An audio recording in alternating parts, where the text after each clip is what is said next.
Welcome to Financial Buzz Market Weekly. I'm RK Walker here at the New York Stock Exchange, bringing you a review of this week's stock market. A massive sell-off dominated most of the headlines this week as investors continued profit-taking. Hardest hit were the so-called momentum stocks, referring to high-flying popular companies like Amazon, Google, Priceline, Apple, and Tesla. In addition, biotechnology companies were affected.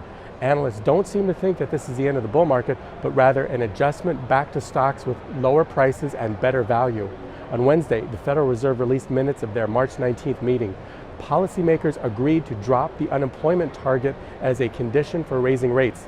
The minutes reiterated the belief that the Fed will remain very accommodating in its efforts to keep the recovery on track.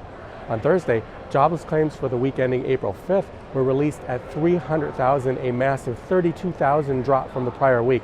This was the largest drop in more than 10 years and the lowest number since May of 2007. China's March exports fell 6.6%, greater than expected. However, it's partly due to regulators removing inflated data in an attempt to make numbers more accurate. On Friday, the producer price index for March rose 0.5%, much higher than expectations. And JP Morgan also said its first quarter profit fell 19% and revenue fell to $5.2 billion from $6.5 billion compared to a year ago. Markets opened lower on the news. Now let's take a look at some stocks.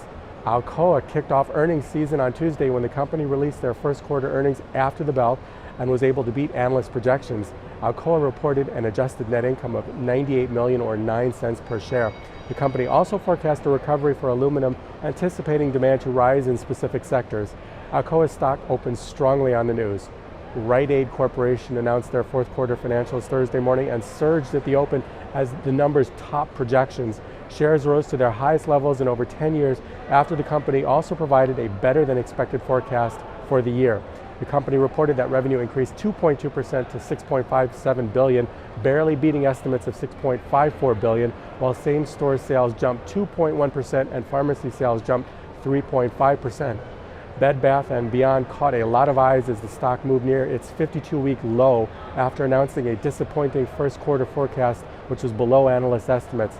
The company expects to see first quarter earnings between 92 cents and 96 cents per share, while analysts projected earnings of approximately $1.02 per share. In the fourth quarter, profits declined to $1.60 per share, while company revenues also decreased from $3.4 billion to $3.2 billion. Costco Wholesale surprised investors after the company released their March sales. The company reported same-store sales within the U.S. increasing by 6% and international same-store sales increasing by 4%. Net sales increased 8%, jumping to $10.4 billion. This is Financial Buzz Market Weekly. I'm RK Walker, and I'll see you again next week.